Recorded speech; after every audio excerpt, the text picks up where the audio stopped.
discovered that youth need systematic mentoring.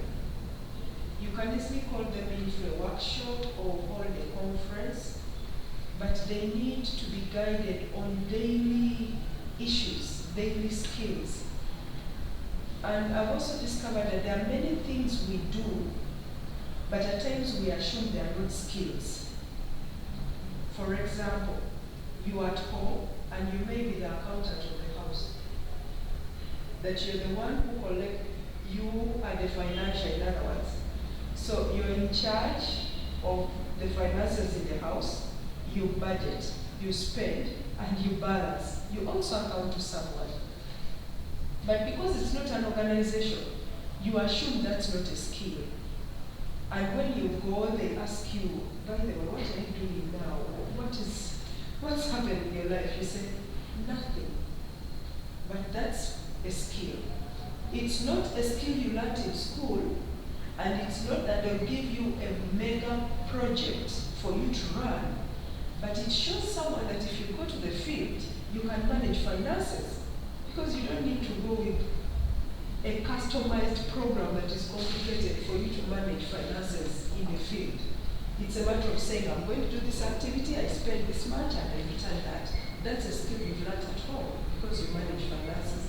So there are some of those small things that we do, but we do not take into account that they are actually skills or they are important. So in the end, when we finish university, our CVs are empty. Empty, not that we cannot do anything, but empty because we think we do not know, and yet we do know. So having thought about that, well, I did not go into detail to actualize it. But when I went to the US, as part of this fellowship, we were to come back and implement a fellowship follow-on project.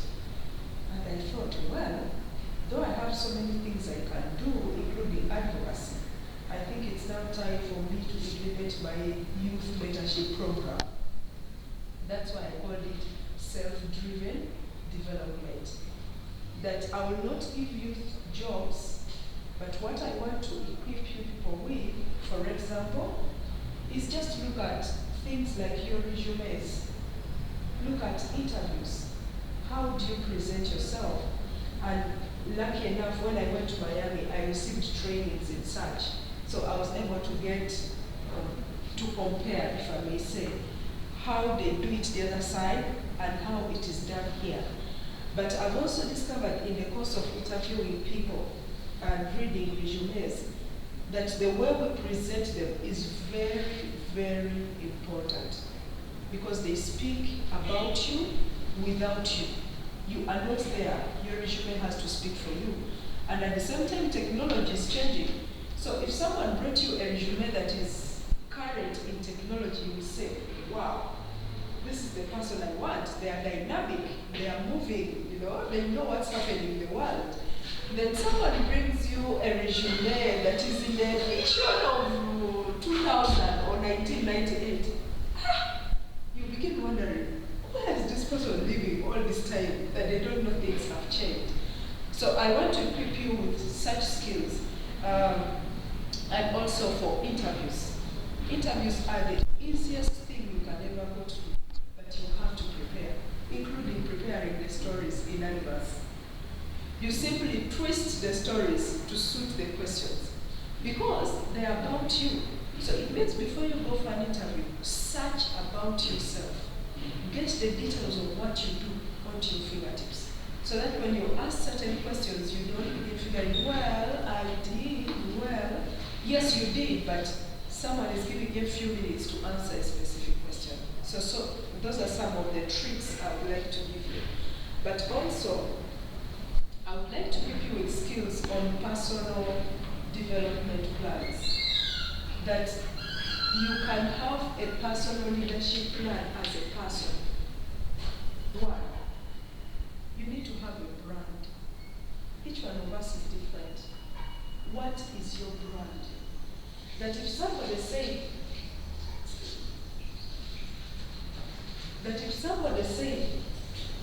do you know this gentleman called Matthew, they would say, Matthew? Yeah, I think I know Matthew. He's a very objective guy. That's your brand. But at the same time, you can have a brand of that girl who is very unserious. What did you say? You have an appointment with me? Yeah. Are you sure it's on? Because that's the brand you've given yourself. And it follows on, by the way. This world is too small. Sometimes we assume it is so big that we may never meet certain people, but it is so small. You find I meet someone who you may not think I'll ever meet, and yet they know you. Then they tell me about you.